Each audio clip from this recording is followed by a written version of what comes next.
Nearly 300,000 Rohingya have fled to neighboring Bangladesh since violence erupted in Myanmar's Rakhine state in late August.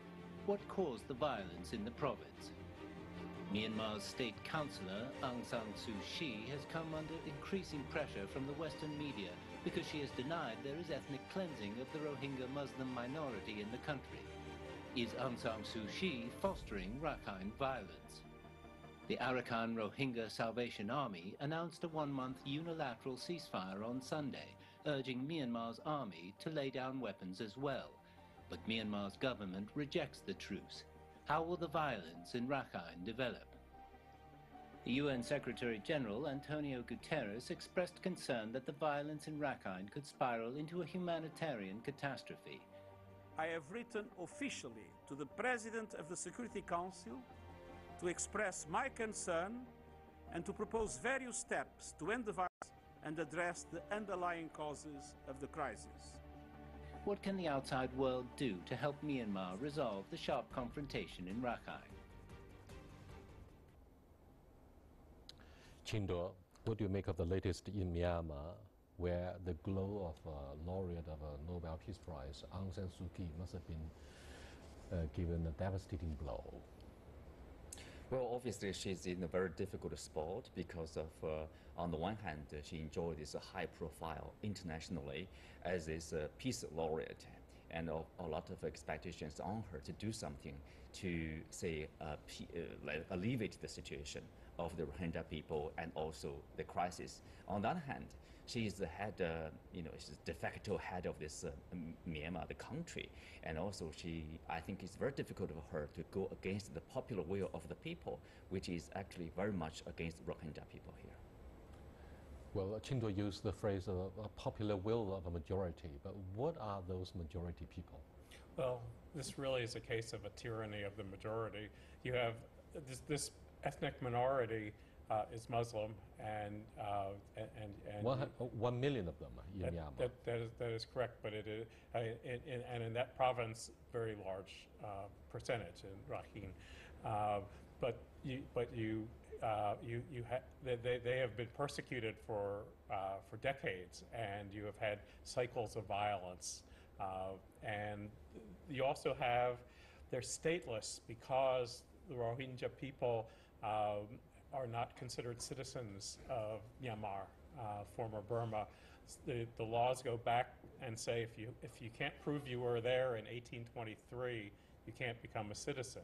So these people are ethnically related to people across the border in Bangladesh. They're Bengali, but they can't be citizens of Bangladesh. They are not citizens of India. They're not citizens of Myanmar. So they are a stateless people, and there's been violence sporadically for decades. Let me go to Professor M.D. Nalapad. Hello. Hello. Can we draw a parallel comparison between the Rohingya in Myanmar with, for example, the Tamil Tigers in Sri Lanka or the civil strife within the former Yugoslavia Federation? Well, so I think you have said very correctly about the Tamil Tigers in Sri Lanka.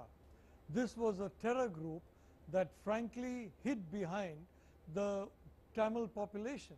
The Tamil population is a largely peaceful population, but the LTTE was a gang of terrorists, and they would always put forward the view that they represented the Tamil people. In the same way, you have a very ultra-radical group in the Rohingya who have been carrying on an armed struggle against the Burmese state. And what do they want? They want an independent Wahhabi state. They say that as Wahhabis, they cannot continue in a state that is majority Buddhist. So this is the dilemma facing Aung San Suu Kyi. And I'm sorry to say, many of the countries that are urging Aung San Suu Kyi to turn a blind eye to this fact are actually creating a situation in which terrorism can thrive in Myanmar. Well, it's pretty easy to turn around the finger pointing. Professor Nalapad, let me go back to Professor Nalapad again. Prime Minister Modi refused to criticize Aung San Suu Kyi or the military in Myanmar during his short official visit to Myanmar. But after he returned from Myanmar, he urged Aung San Suu Kyi to speak out and to criticize the bloody crackdown on the Rohingya rebellion. Why do we have this difference in the attitude of Prime Minister Modi? Well, the Indian spokesperson in India basically said that the issue should be settled in a way which meets the tenets of justice. And let me remind you that Myanmar is not the only country in that region where this kind of a struggle is going on. You're seeing it in the Philippines, for example, in Marawi. You're seeing it in Thailand. You have seen it in parts of India. So in all these places, unfortunately, this kind of an armed struggle has been going on, and these groups are in fact networked with each other. They are close to each other, and basically their point is they want separate states. They don't want to live with the majority of people. They would like to live in a separate state where you can follow a very ultra extreme view of theology and laws which very frankly do not belong to the 21st century. Let me turn commentator in Myanmar, Mr. Yokuku. Hello. Hello, yes. What can you tell us about the latest? Hello? Hello, what can you tell us about the latest in your country, the military actions, as well as the tidal wave of the asylum seekers, whose number was put at 300,000? I mean, this is indeed an enormous catastrophe for the international society, which has been following the catastrophe there. Okay. I think also will may understand or may not understand or pretend not to understand about this issue. They are telling off ethnic cleansing.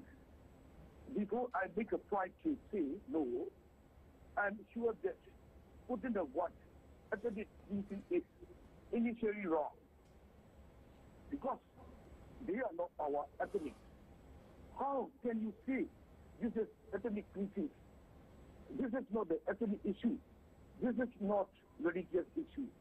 And this is just an illegal migration. We call them Bengali. Their origin are from Bangladesh. They are not Myanmar. They are not our citizens. They are foreigners. Please show me, is there any countries which allow illegal entry of foreigners for the sake of so-called human rights? I can say that there is no ethnic cleansing, no genocide.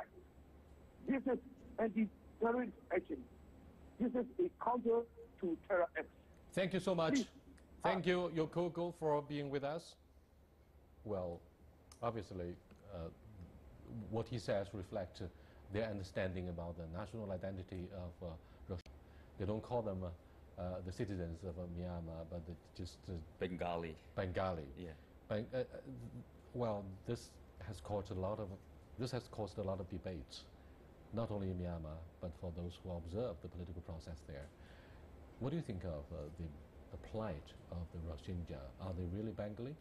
Well, this is the view. Obviously, this is the majority of view in Myanmar. I think the government and also the majority of the Buddhists living in that country, that they call them a Bengali. They were even offended, like early last year, by the use of Rohingya in the Western media. They once launched a small-scale demonstration against in front of the U.S. embassy, saying that you should stop using the Rohingya because Bengali means illegal immigrants from Bangladesh. That's what they call. They say this is their actual situation, actually who they are. That is obviously a bigger problem. Citizens not only stateless, you're living here, but you don't have a citizenship. Rick, rivalry arising from ethnic tensions also broke out now and then in India, Right. where you have millions of Muslims, to say nothing of the three major conflicts between Pakistan and India ever since the partition in the 1940s. So what do you think of the root or root cause behind the escalation of tensions in Myanmar? Well, if you're talking root cause, it almost always goes back to the British Empire and between India and Burma and the British Empire were just lines on the map. And then after the decolonization period, you had Muslim areas, and then you had which were carved into East Pakistan and West Pakistan, and then East Pakistan became Bangladesh. That's a long way of saying that you have a history of this. 15% of India is Muslim, but there has been ethnic strife since the creation of India. There was what was called ethnic cleansing in Pakistan at the time of the partition of India. And this is not directly related, but it's the root cause. I think a major issue here is that you have a lot of people I would call non-combatants, women, children, and you have serious allegations of the military burning down cities to force people out, and also of using rape as a tool, very much like in the former Yugoslavia. And so these are the difficult situations. Yes, there are people who are trying to kill soldiers from Myanmar. Yes, there are radicals among them, but most of the people are peaceful. Most of the people have lived there for their lives, and they just are not, they're just stateless because they are not allowed to become citizens of Myanmar. Let me go back to Professor Nalapart. Kosovo eventually was able to win independence with the intervention of the European Union. Investigation was also conducted about ethnic cleansing in Srebrenica in Serbia. The whole investigation ended up with Slobodan Milosevic being sent to The Hague, facing international trial over crimes, on charges of crimes against humanity. This time around, what do you think of what's happening in Myanmar? Do you think international society would step in? How do you look at the possibility that one day Rohingya might be able to enjoy a high degree of autonomy? I'm not talking about the Kurds in northern Iraq, but we can certainly associate these happenings in certain perspective. What do you think? Well, I'd like to point out that a section of the international community based in the Middle East has been sending hundreds of millions of dollars worth of arms to a section of the Rohingya people, and this is leading to killing of Buddhists, killing of Hindus, and killing of moderate Muslims. So it is the most irresponsible thing to send money and to get weapons sent to this area. I'm sorry to say that those countries and those societies that are pointing a finger at Aung San Suu Kyi are not saying one word about this inflow of arms into the hands of a section of the Rohingya. The fact of the matter is very simple. If the countries in the Western world are talking in terms of the Rohingya, well, they have a very simple solution. They can accept the Rohingya into Europe. They can accept the Rohingya into North America, Canada, Australia, the United States, the European Union, the UK. All these countries can open their door to the Rohingya. They can do what they are prescribing for Myanmar. Let them put action before words. Do you think, Professor Nalapart, that the laureate of the Nobel Peace Prize should be taken back by the international society from Madame Aung San Suu Kyi because of her silence? Well, I'd like to point out that the LTT was finally eliminated because the then government in Sri Lanka, headed by President Rajapaksa, refused to listen to all the various countries and people who urged him to go slow on his war against the Tamil Tigers. Today Sri Lanka is a peaceful country, and today Sri Lanka does not have any acts of terror. Aung San Suu Kyi simply wants to do the same thing. And to talk about taking away the Nobel Peace Prize, when the Nobel Peace Prize has gone to Henry Kissinger, who bombed Laos, who bombed Cambodia, who bombed Vietnam, who killed so many people. I mean, this is totally patently absurd and totally hypocritical. On the one hand, you have no problem with Henry Kissinger having the Nobel Prize, and then you blame Aung San Suu Kyi for wanting to keep her country united. That's a good point. So what's the definition about terrorism? Well, I mean, this is a big question indeed. It's a good, very controversial. Exactly, it's a good question. You know, this Arakan Rohingya Salvation Army, this is, you know, we are talking about, you know, whether you call it a rebellion group, whether you call it insurgents within Myanmar, but for Myanmar government, they are a terrorist group. They launched the attack at the end of last month and also earlier this month. So not only security personnel, like 13 of them were killed during this short period of time, but also 21 civilians were killed, and also villages were set on fire.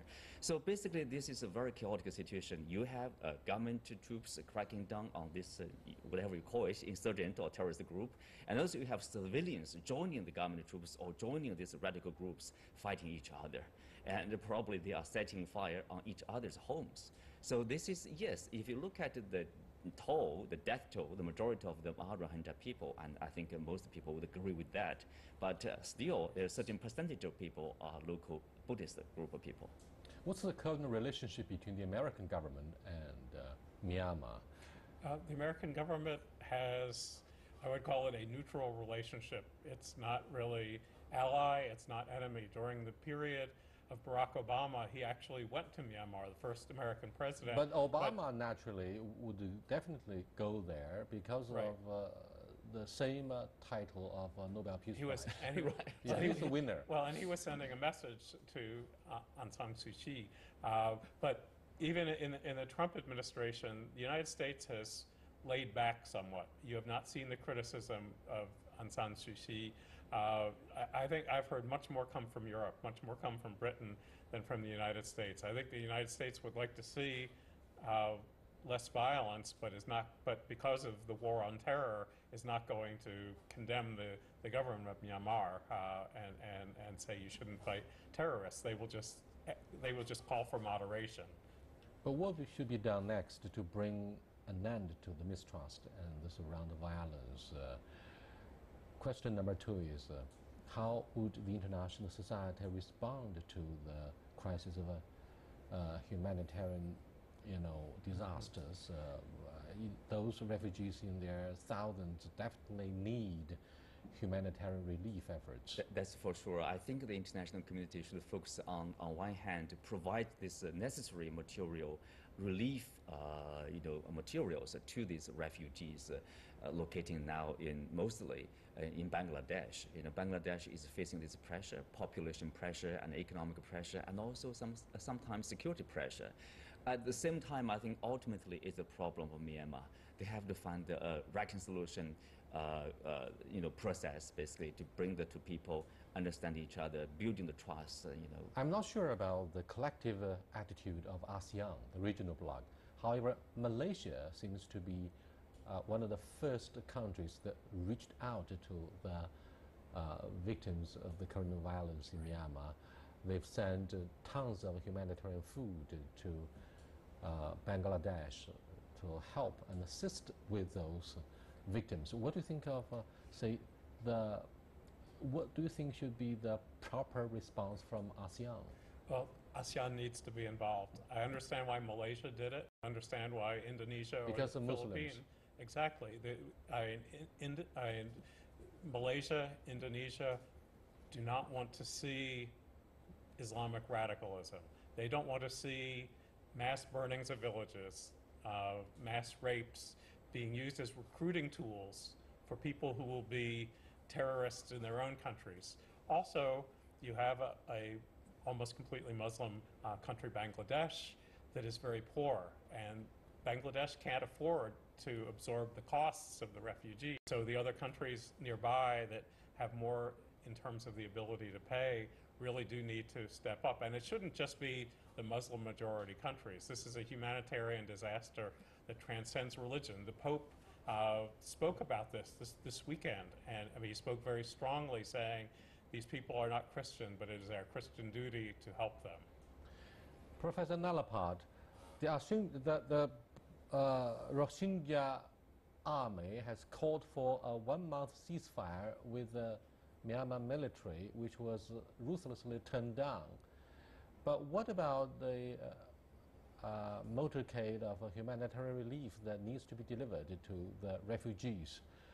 And do you think the United Nations Security Council should hold an emergency session and discuss an agenda about what should be done there? Well, I'd like to point out one fact. There have been acts of terror in Europe, especially in Britain and France, and in the United States. I don't think there were any mass rapes or mass murders or mass killings in these countries. If they were, they don't seem to have come to the attention of media. But yet there have been acts of terror. Terror is a very complex issue. You can't really simplify it by saying, oh, it's a reaction. It's not a reaction. It's an action. And it's an action of a vicious ideology. I'm very proud to say that in my country, the Muslim community is a moderate community. It's a modern community. They welcome, for example, certain amendments to a situation in which a Muslim man could divorce a Muslim lady in 10 seconds. So our Muslim community is an example for the whole world, and specifically in Myanmar, the Rohingya themselves should take the initiative in identifying these extremist fighters, bringing them to book, and to ensure that this kind of activity does not go ahead in their name. They have to embrace modernism, they have to embrace moderation, and that's the only way you can solve this problem. And do you think the UN Security Council should discuss the issue of economic sanctions against the government in Myanmar, which has actually been dominated by the military? If you look at the defiance of the military facing international crusade against the violence. And the next question, Nalapat, is one of the four major issues concerning the peace process in the Middle East is the return of the refugees, Palestinian refugees, to where they used to live. Now, of course, the refugees of the Palestine number, millions. It's obviously a difficult situation. But what about 300,000 refugees from Rohingya? Will they be able to be returned to their homeland after perhaps the intervention of the international society were to take place? Well, I would like to say that those countries that are making a huge noise about the Rohingya should open their doors. It's only a few tens of thousands of refugees. The UK, for example, can easily accommodate them. France can accommodate them. I think Europe should basically substitute action for words and invite the Rohingya into their own territories. I think that is exactly what needs to be done. Why are you putting all the onus on poor countries who have no money? You're rich countries, you have the money, you have the ability, and you have this enormous big heart that you're demonstrating by all this attack. Oh, by the way, Germany is home to 1 million. As for the Security Council. By the way, Germany is home to 1 million Muslim refugees. Well, I'd like to say I don't believe the Security Council should take up this kind of an issue. Wherever the Security Council has acted in this kind of ethnic way, it has created more problems, more bloodshed, as you're seeing in Libya, you're seeing in Syria, you're seeing in Iraq, you're seeing in Afghanistan. The record is horrible. I don't want to add Myanmar to that list. But what can be done, Rick and Chindor, about the refugees? I think refugees, if you look at the past and the flight of Rohingya people to Bangladesh, most of them have been actually repatriated back to Myanmar. But you have several waves. This is the latest wave, the fourth wave of a flight of Rohingya people from Myanmar. And after they get resettled back in Myanmar, most of the time they're peaceful. Yes, there are some tension, but it's okay. The latest round of flare up basically from this attack launched by this group of people. They call it Arakan Rohingya Salvation Army. Then there's a response, a strong response from the government. So there are a widespread problem. So ultimately, I think this is the issue of Myanmar. They should find a way. The government and the people should start this reconciliation process. One of the major campaign pledges that Aung San Suu Kyi made in the process of elections was national reconciliation. However, it seems she has failed to honor the commitment. Now, it seems Myanmar, which is called a young democracy, has failed to fix all of those major issues, including the insurgency of militias in northern Myanmar that share the border with China. So, what do you think of the challenges, multiple challenges that Aung San Suu Kyi faces in inaugurating a serious process of national reconciliation and, of course, the reconstruction of the Myanmar economy? Well, I would not yet call it a failed state or a failed democracy. I would not yet call her a failure. She's in a very difficult situation in that while she is the de facto leader of the government, the military has the power, and this is the military's war. Also, she is in favor of reconciliation, but a majority of people in Myanmar don't want to reconcile with this population. They want them gone. And so she has to use all of her skills to try to persuade people to accept having this population within their borders, even though they are not citizens of Myanmar.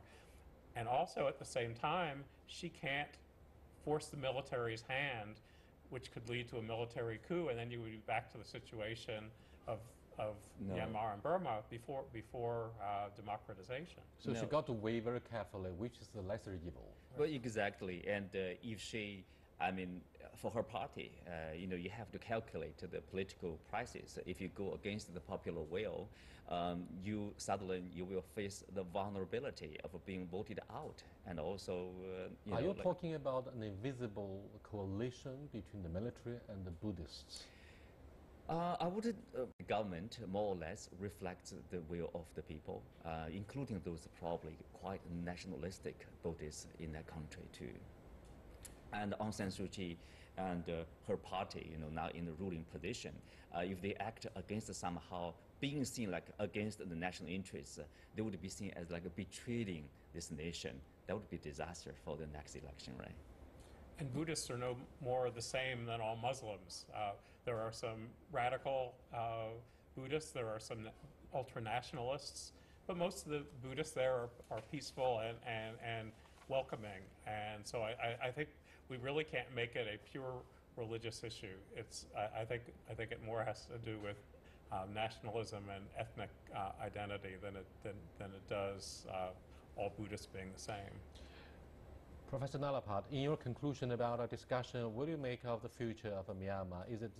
Will it continue to be a democracy that enjoys the blessing from Western nations, or will it be a failed economy, given the brutal fact that it doesn't have the social stability, which must be the precondition for whatever economic rebuilding or national reconciliation?